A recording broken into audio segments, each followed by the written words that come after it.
오늘 예수님의 부활이죠. 사흘 만에 죽은 자 가운데서 다시 살아나시며까지죠.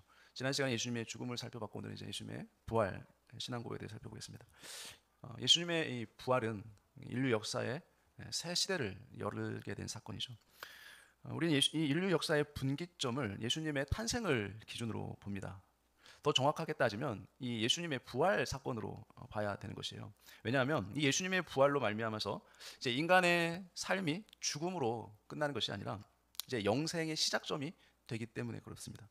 인간은 죽으면 모든 것이 끝난다고 대부분 생각하는데, 그러나 인간은 죽음으로서 끝이 아니라 그 이후에 또 다른 삶이 있다는 거예요. 그것을 믿는 자들에게는 이제 영생, 믿는 자나 믿지 않는 자나 영원히 살게 되는 삶이 있는데, 믿는 자들은 천국에서 영원히 살게 되고 믿지 않는 자들은 지옥에서 영원히 고통 가운데 살게 된다는 거죠. 이 예수님의 부활 사건은 역사에 일어났던 일 가운데 가장 놀랍고 또 가장 영광스럽고 복된 사건이죠. 예수님의 부활에 대한 신앙은 이제 예수님의 대속적 죽음, 우리를 대신해서 죽으신 그 죽음과 함께 이 기독교 신앙의 초석을 이루고 있는 사건입니다. 만일 믿지 않는 사람들의 주장대로 이 예수님이 부활하시지 않았다면 여러분 어떻게 될까요? 예수님이 부활하지 않았다면, 여러분 예수님의 부활이 없다면 기독교는 이 인류 역사상 최고의 사기 집단이 되고 말 것이에요. 이 기독교가, 우리가 믿고 있는 기독교가 예수님의 부활이 없다면 저 같은 목회자나 선교사, 그 다음에 성도들은, 예수님을 믿는 모든 사람들은 다 거짓말쟁이가 되고 말 것입니다. 그렇죠? 부활이 없다면, 예수님의 부활이 없다면 우리는 다른 사람을 속일 뿐 아니라 우리 자신도 속고 있는 것이에요. 예수님의 부활이 없다면 우리의 신앙은 모든 것이 다 헛것입니다. 그리고 우리는 여전히 죄 가운데 있게 되는 거예요. 우리의 죄의 문제도 해결되지 않은 것입니다. 예수님의 부활이 없다면 예수님에 대한 이 사도신경의 이제 나머지 고백도 다 모두 거짓이에요. 예수님의 부활이 없다면 예수님이 어떻게 하늘로 올라갈 수 있으며, 또 예수님의 부활이 없다면 예수님이 어떻게 하나님 보좌 우편에 앉아 계시며, 예수님의 부활이 없다면 예수님이 어떻게 재림하실 수 있을까요? 이처럼 예수님이 부활하지 않았다면 기독교는 송두리째 다 무너지고 만다라는 거예요. 그러므로 예수님의 부활은 기독교의 사활이 걸린 문제입니다. 누군가 기독교를 공격하고 싶으면 이 예수님의 부활이 거짓이라는 것을 증명하면 돼요. 반대로 기독교를 변호하려면 어떻게 하면 돼요? 예수님이 부활하셨다는 것이 역사적인 사실이라는 것을 증명해야 하는 것이죠. 그래서 역사상 예수님의 부활만큼 많이 연구되고 조사된 사건도 없어요. 장사한 지 사흘 만에 죽은 자 가운데서 다시 살아나시며 라고 하는 이 신앙 고백은 바로 예수님의 부활에 대한 것입니다. 우리가 흔히 말하는 죽었다가 살아나는 것, 우리는 이것을 소생이라고 얘기해요. 부활이 아니라 소생. 부활과는 본질적으로 다른 것이에요. 죽었다가 다시 살아나는 것은. 여러분 우리 주변에 죽었다가 몇 분 만에 아니면 몇 시간 만에 다시 살아났다는 이야기들을 우리는 들을 수 있죠. 소생은 뭐냐면 생명을 잠깐 연장하는 것뿐이에요. 그렇죠? 여러분 역사상 소생한 사람은 예수님 이전에도 많이 있었어요. 그리고 예수님이 소생시켜준 사람만 해도 누가 있죠? 나사로가 있었죠. 예수님이 살려줬죠. 죽었는데. 그리고 나인성 과부의 아들, 그 아들도 예수님이 살려줬어요. 그리고 회당장 야이로의 딸도 예수님이 살려줬어요. 자, 이렇게 예수님이 소생시켜준 사람들이 신약 성경에도 기록이 되어 있어요. 그러나 부활은 단순히 다시 살아나는 것이 아니에요. 여러분 소생이 될지라도 언젠간 다시 죽잖아요. 부활하고는 다른 것이죠. 그래서 부활은 단순히 살아나는 것이 아니라 완전히 새로운 몸으로 변화되는 것이 부활입니다. 더 이상 썩지 않고 더 이상 죽지 않는 영생불사의 몸으로 영광스럽게 변화되어서 다시 살아가는 것이 부활이에요. 예수님의 부활은 바로 이러한 몸의 부활이었어요. 예수님이 부활했다는 사실을 어떻게 알 수 있습니까? 부활하셨다는 증거가 있어요? 여러분 어떤 사건이 사실임을 완전하게 증명하려면 세 가지의 증거가 필요해요. 먼저 증인에 의한 직접적인 증거가 있어야 돼요. 증인의 증거. 자, 신약 성경에는 예수님의 부활을 직접 목격했던 수많은 증인들의 증언이 기록되어 있어요. 성경에 기록되어 있죠. 신약 성경에는 예수님이 부활하신 후 그 모습을 11번 기록하고 있습니다. 자, 볼까요? 첫 번째, 예수님은 예루살렘 근처에서 부활주일 아침에 최초로 누구에게 나타났습니까? 막달라 마리아에게 나타났죠. 최초로 예수님의 부활을 목격한 사람이 막달라 마리아예요. 둘째로 예수님 부활주일 아침에 다른 여인들에게도 나타났어요. 또 예수님은 부활주일 정오쯤에 엠마오로 가던 제자 글로바와 친구에게도 나타났죠. 또 부활주일 오후에는 베드로에게도 나타나셨어요. 또 부활주일 저녁에는 도마를 빼고 12제자에게 나타나셨죠. 또 부활주일 그 다음 주일에 도마를 포함한 12제자에게 두 번째로 예수님이 나타나셨어요. 또 부활하신 예수님은 갈릴리 호수에서 12제자 중 7제자에게도 나타나셨어요. 또 갈릴리의 한 산에서 500명 이상에게 예수님이 나타나셨어요. 일시에 500명 예수님 봤어요. 또 예수님은 갈릴리에서 예수님의 육신적인 동생 야고보가 있죠. 그 야고보에게 나타났습니다. 또 예수님은 예루살렘 감람산에서 11제자에게 나타나신 후에 그 감람산에서 승천하셨죠. 그리고 11번째로 예수님은 다메섹 도상으로 가던 누구에게 나타났어요? 사울에게 나타나셨어요. 그러니까 11번 부활하신 나타나신 거예요. 자, 사도 바울은 고린도 교회에 보내는 편지에서 자신을 포함한 이 부활의 증인 명단을 간략하게 우리에게 소개해 주고 있어요. 장사 지낸 바 되셨다가 성경대로 사흘 만에 다시 살아나사 게바에게 보이시고 12제자에게와 그 후에 500여 형제에게 일시에 보이셨나니 그 중에 지금까지 대다수는 살아있고 어떤 사람은 잠들었으며 그 후에 야고보에게 보이셨으며 그 후에 모든 사도에게와 또 맨 나중에 만삭되지 못하여 난 자 같은 내게도, 바울이죠, 내게도 보이셨느니라 라고 부활의 증인 명단을 사도 바울이 다 소개하고 있어요. 자, 그러나 여전히 예수님의 부활을 믿지 못하는 사람들은 있죠. 예. 이러한 주장을 우리는 여러 주장을 볼 수 있는데 첫 번째가 환각설을 주장하는 사람들이에요. 환각설은 뭐냐면 이 특정 타입에 나타나는 것이 환각입니다. 첫 번째, 이 환각이라는 것이. 그러니까 환각은 아무에게만 나타나는 게 아니에요. 특정 사람들, 특정 타입의 사람들에게만 나타나는 게 환각이에요. 둘째, 환각은 개별적으로 있을 때 일어나요. 개별적으로. 이 예수님의 부활을 몇 명이 동시에 봤어요? 500명이 동시에 볼 수 있었죠. 그러니까 말이 안 된다는 거예요. 환각설이라는 거예요. 그 다음에 세 번째, 환각은 오랫동안 어떤 일을 몹시 기대하고 있을 때 일어나요. 이 환각이라는 것은. 그러나 제자들은, 여러분 예수님의 부활을 기대했습니까? 전혀 기대하지 않았어요. 제자들. 예수님의 부활을 기대도 하지 않았어요. 제자들. 다섯 번째, 환각은 반복해서 일어나는 경향이 있어요. 그러나 예수님의 부활을 본 것은 단 6주 동안에만 일어난 거예요. 그리고 여섯째로, 환각은 특정한 시간과 장소에서만 일어난다는 거예요. 그런데 제자들이 예수님의 부활을 본 것은 시각적으로 보면은, 시간적으로는 아침, 정오, 또 오후, 저녁, 그리고 공간적으로도 해변, 길, 들, 다락방 이런 데서 일어났어요. 일곱 번째로, 환각은 빈도와 강도가 점점 심해지는 것이 환각입니다. 그런데 예수님의 부활을 본 것은 40일이 지난 다음에는 완전히 중단됐어요. 예수님의 부활이. 여덟째로, 환각 상태에서는 먹지 않아요. 원래 사람이. 그런데 예수님의 제자들은 부활하신 예수님과 함께 2번이나 식사를 했습니다. 아홉 번째로, 환각 상태에서는 대화를 나누지 않습니다. 그러나 11제자들 어때요? 예수님과 40일 동안 때때로 대화를 나누었죠. 또 10번째로, 환각 상태에서는 물질적인 접촉이 일어나지 않습니다. 그런데 예수님의 제자들은 어떻게 했어요? 부활하신 예수님을 만지기도 했습니다. 우리가 살펴본 것처럼 이 예수님의 부활을 직접 목격했다고 하는 이 부활의 증인들은 결코 환각 상태에서 본 것을 증언한 것이 아니라는 거예요. 예수님은 부활의 증인들이 증언했던 것처럼 실제로 부활을 하셨던 것입니다. 다음으로, 예수님의 빈 무덤이 이 예수님의 부활에 대한 물적인 증거예요. 빈 무덤. 여러분, 시간이 지나면 시체는 어떻게 돼요? 썩어서 흙으로 변해버리죠. 그래서 모든 무덤들은 다 비어 있는 게 정상이에요. 비게 되어 있어요. 여러분, 공자나 석가모니 무덤이 비어 있습니까? 아니면 시체가 그대로 있습니까? 다 비어 있어요. 썩어서 없어져 버렸어요. 그런데 왜 예수님의 빈 무덤이 부활의 증거가 될까요? 여러분, 여기에서 비어 있다는 것은 시신이 썩어서 없어진 게 아니라 어떻게 없어진 거예요? 그냥 시신이 사라진 거예요. 시신이 오래 썩어서 없어진 것이 아니라. 자, 만약 다른 곳에서 예수님의 시신이 발견됐다면 부활은 뭐가 돼요? 완전히 거짓말이죠. 사기극으로 끝나고 말았을 것이에요. 그러나 이 당시 로마 지도자들, 그 다음에 유대인 지도자들도 시신을 절대로 찾을 수가 없었어요. 예수님의 부활을 믿지 못하는 사람들은 예수님의 제자들이 예수님의 시신을 훔쳤다라고 주장했죠. 그러나 이런 주장이 도둑설이라는 주장인데 전혀 설득력이 없는 주장이죠. 왜 그러냐면, 첫째, 제자들이 예수님의 시신을 훔치는 것은 불가능했던 거죠. 전혀 불가능했어요. 왜 그래요? 무덤은 봉해져 있었어요. 그리고 큰 돌이 입구를 막고 있었죠. 그 다음에 이 로마 군인들이 지키고 있었습니다. 이 무덤 입구를. 여러분, 그 군인들이 예수님의 무덤을 왜 지키고 있었을까요?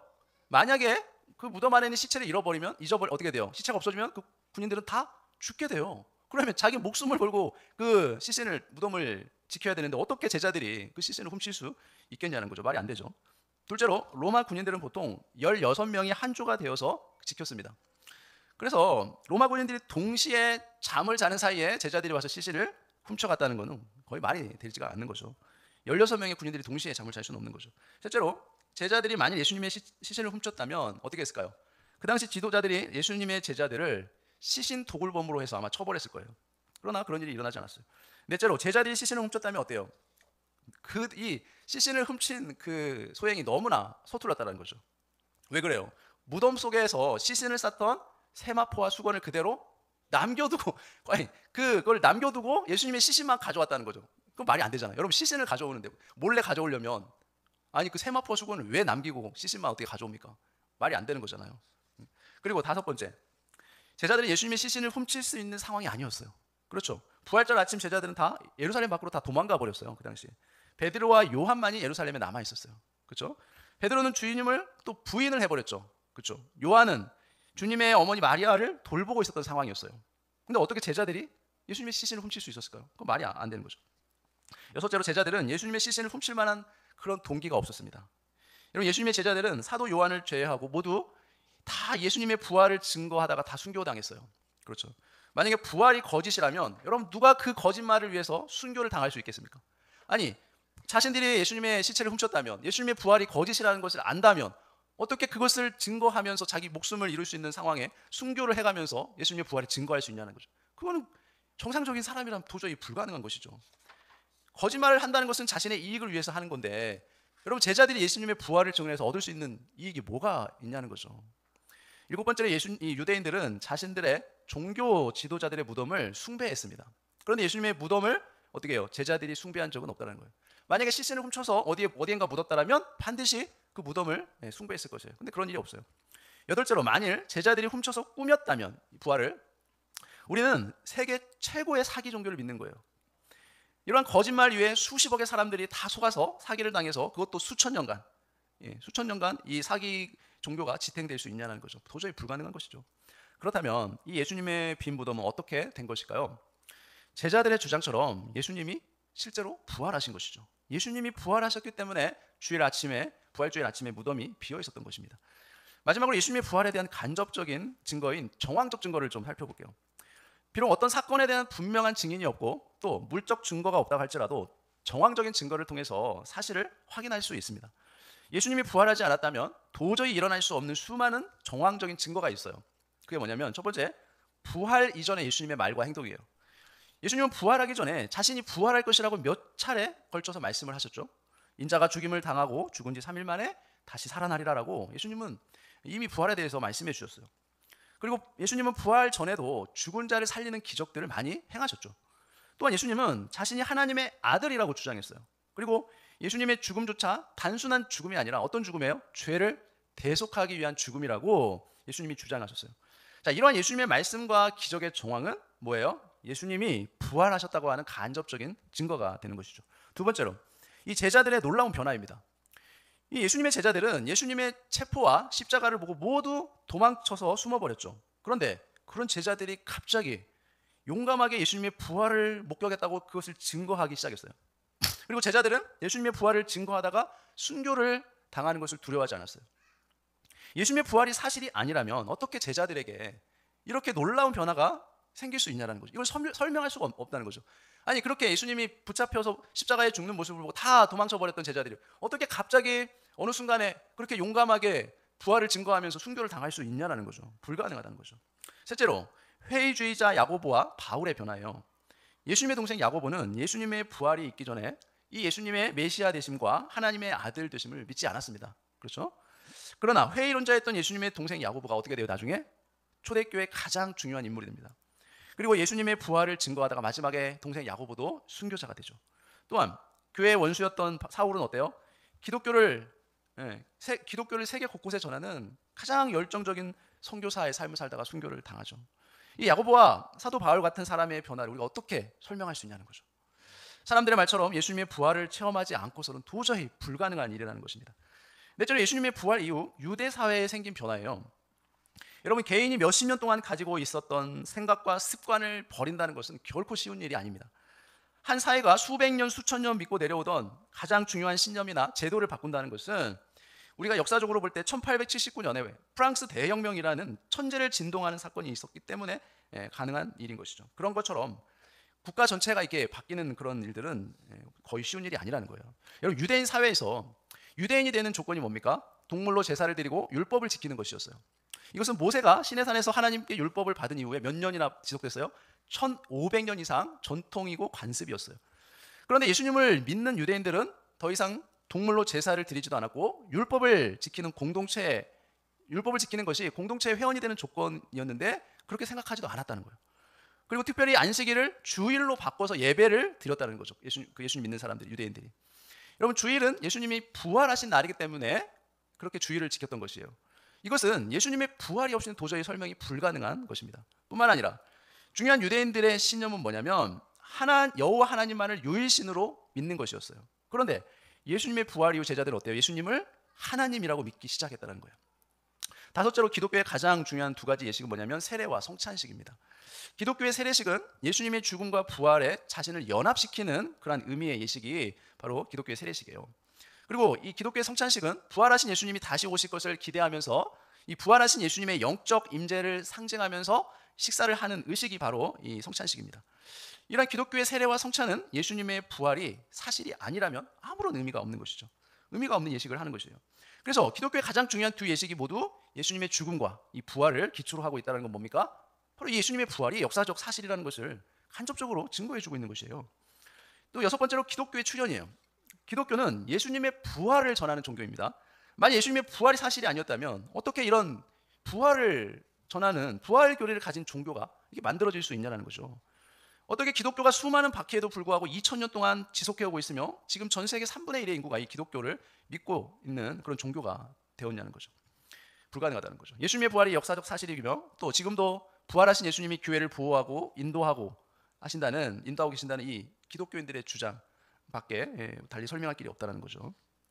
이처럼 예수님의 부활을 가장 중요한 교리로 믿고 있는 이 기독교의 지속적인 존재는 이 예수님의 부활에 대한 간접적인 증거가 되는 것입니다.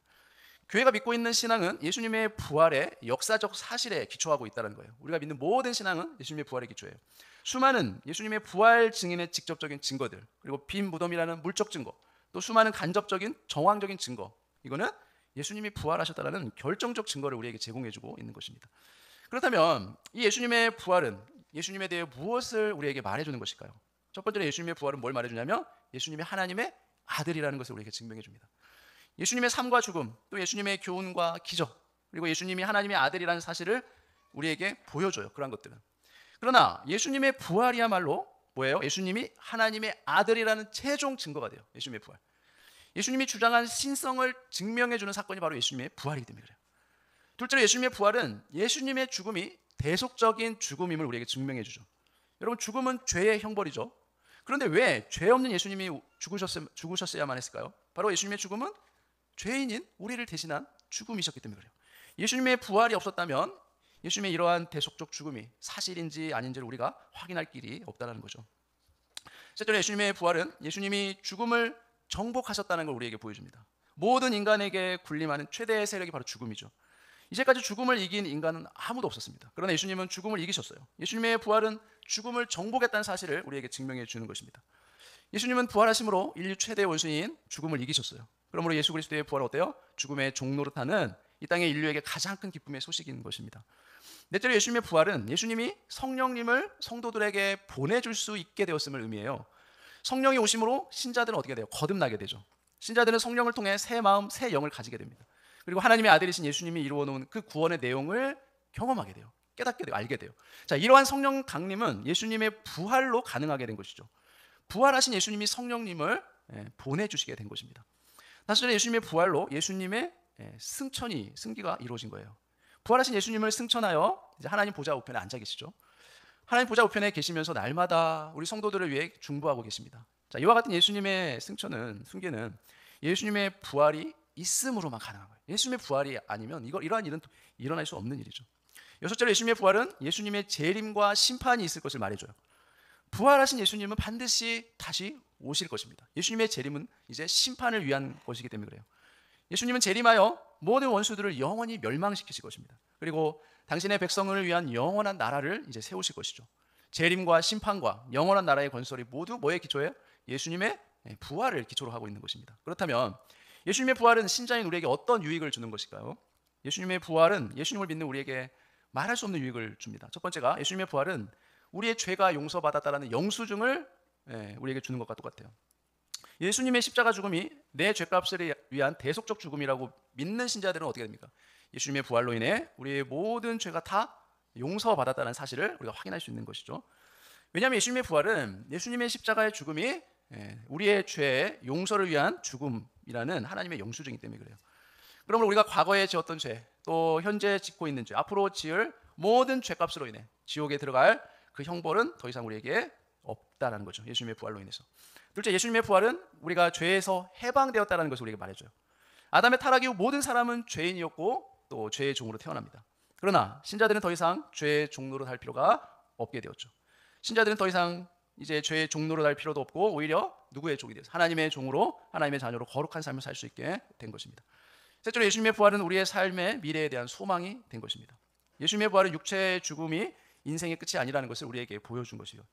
예수님의 부활은 우리 성도들이 부활의 첫 열매가 된 것입니다. 따라서 예수님이 부활하신 몸은 어떻게 돼요? 우리가 나중에 부활하여 가지게 될 그런 믿음의 본보기가 되는 것이죠.